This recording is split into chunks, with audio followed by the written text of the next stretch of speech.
Hi మామ, నేను మీ channel మామ. Welcome to my channel. భయ్యా ఆఫ్ వెబ్ సిరీస్ అయితే చూడడం జరిగింది. ఇది అమెజాన్ ప్రైమ్ లో తెలుగులో, హిందీలో తెరకెక్కినా గానీ తెలుగులో అవైలబిలిటీలో ఉంది. మొత్తం 8 ఎపిసోడ్స్ భయ్యా.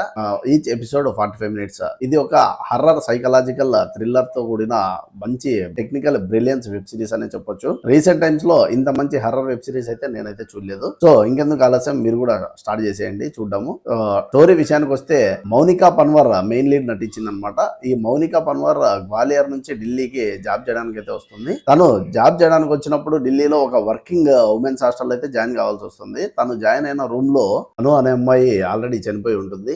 అలాగే నలుగురు వర్కింగ్ ఉమెన్స్ ఉంటారు అనమాట. వాళ్ళు ఎప్పుడు హాస్టల్ దాటి బయటికి రారు. ఈ ఇన్సిడెంట్ తర్వాత అసలు వాళ్ళ బ్యాక్ స్టోరీ ఏంటి, ఇంతకు ఆ రూమ్ లో ఎవరు చనిపోయారు, ఇంతకుముందు ఏమైనా ఇన్సిడెంట్ జరిగాయా, తర్వాత హకీం క్యారెక్టర్ రజత్ కపూర్ గారు అయితే నటించారు క్యారెక్టర్ లో.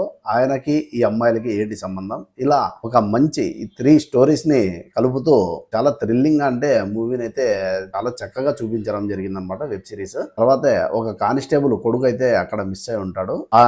ఆయన్ని వెతుక్కుంటూ కూడా ఆ కానిస్టేబుల్ ఇన్వెస్టిగేషన్ స్టార్ట్ చేస్తుంది. తను అసలు తన కొడుకు ఏమయ్యాడు, ఈ మౌనిక బ్యాక్ స్టోరీ ఏంటి, ఈ నలుగురు అమ్మాయిలు ఎందుకు హాస్టల్ నుంచి బయటికి రాలేకున్నారు, వీళ్ళందరికీ డాక్టర్ అనేవాడు ఏమైనా ఇతనికి ఈ ఇన్సిడెంట్లన్నిటికీ సంబంధం ఉందా, ఇలా ఒక మంచి వెబ్ సిరీస్ అయితే చాలా అంటే చాలా థ్రిల్లింగ్ అయితే మనకి తెరకెక్కించడం జరిగింది. ఇంకా రజత్ కపూర్ గారు అయితే సీన్ లోకి ఎంటర్ అయిన ప్రతిసారి ఒక రకమైన జంప్ స్కేర్స్, తర్వాత ఆ బ్యాక్ లో మ్యూజిక్ అయితే వస్తుంది. ఈ వెబ్ సిరీస్ మొత్తం చీకట్లో జరుగుతుంది భయ. చాలా అంటే చాలా బాగా ఉంది. తర్వాత ఒక జంప్ స్కేర్స్ అనే కాదు, టెక్నికల్ గా కొన్ని కెమెరా యాంగిల్స్ అయితే చాలా చక్కగా అయితే యూజ్ చేయడం జరిగింది అనమాట ఈ వెబ్ సిరీస్ లో. ఇంత మంచి వెబ్ సిరీస్ రీసెంట్ టైమ్స్ లో నేనైతే చూడలేదు. సో మీరు కూడా ఈ స్టోరీని, ఈ హర్రర్ మూవీస్ ఎవరైతే ఇష్టపడతారో వాళ్ళైతే ఖచ్చితంగా చాలా థ్రిల్లింగ్ గా అయితే ఎంజాయ్ చేయగలరు. నేనైతే ఫస్ట్ ఒక ఎపిసోడ్ చూద్దామని చెప్పి స్టార్ట్ చేశాను. బట్ 8 ఎపిసోడ్స్ అయిపోయే వరకు కూడా అలా కంటిన్యూ చేస్తూనే ఉన్నాను అనమాట. ముఖ్యంగా 5th episode, 7th episode, 8th episode అయితే నాకైతే చాలా ఎంగేజింగ్ అనిపించింది. ఇంకొకటి,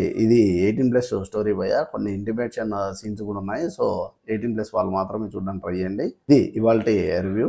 మళ్ళీ మరొక సిరీస్ కానీ సినిమా రివ్యూతో మళ్ళీ కలుద్దాం భయ్య. నా ఛానల్ అయితే సబ్స్క్రైబ్ చేసుకొని నన్ను కూడా ఎంకరేజ్ చేస్తే ఇలాంటి ఇంకా మంచి వెబ్ సిరీస్ చూసి, సినిమాస్ చూసి రివ్యూ అయితే ఇస్తానని చెప్పేసి తెలుపుకుంటూ signing off me channel. Thank you.